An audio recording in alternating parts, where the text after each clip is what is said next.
Okay, please limit your public comment to 3 minutes and go ahead. Hello again. My name is Kathleen Light, and I reside in Henderson, Nevada.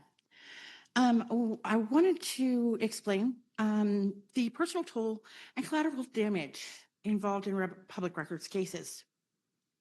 One record that I eventually obtained, only by mistake on the part of the agency, was administrative synopsis written by Mike Edgell, the chief of the Nevada State Police at the time. It describes the conduct of the Deputy Insurance Commissioner at issue as immoral, disgraceful, and criminal. The synopsis also noted that if the matter became public, it could reflect poorly on the state, and that I had spoken to the press.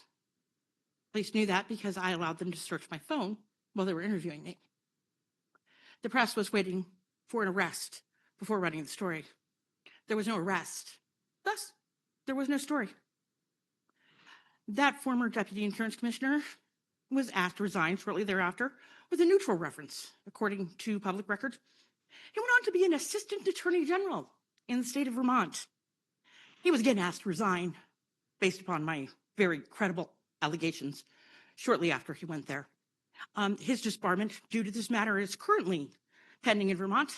He's trying to give up his law license, so there's no public record of it ever happening. Nearly 2 years later, and I'm still trying to determine what happened. Who received evidence, who, if anyone, reviewed it, and why they decided that a violent crime recorded on video would not result in charges. The only explanation that I ever received came from District Attorney Steve Wilson. He told me that because I had stayed in that relationship, a relationship that was fraught with further sexual assaults, threats of physical violence, and threats of murder-suicide, that, quote,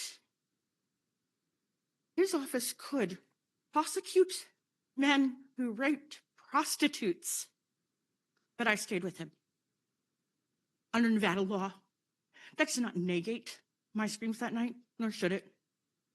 The Attorney General's office has refused, in opposition to Marcy's law, to even acknowledge any call, email, social media post I've made for the past 2 years. They simply refused to respond. And all I want to know is why a public official who raped me on video was not prosecuted. These records are not abstract. They're not curiosity. They're not politics. They're the only path that I have to understand what happened. The night I was raped, I screamed and I begged for him to stop. No one stopped it.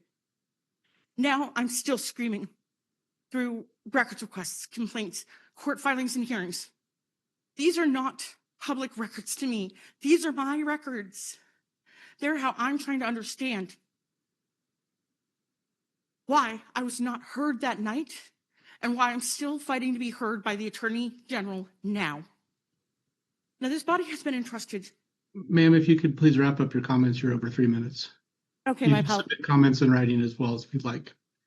Okay, I will do that. Just please take this into consideration when you're making your decisions, that there is a human toll to this. Thank you. Thank you. Is there anybody else physically present in Las Vegas who would like to make public comment?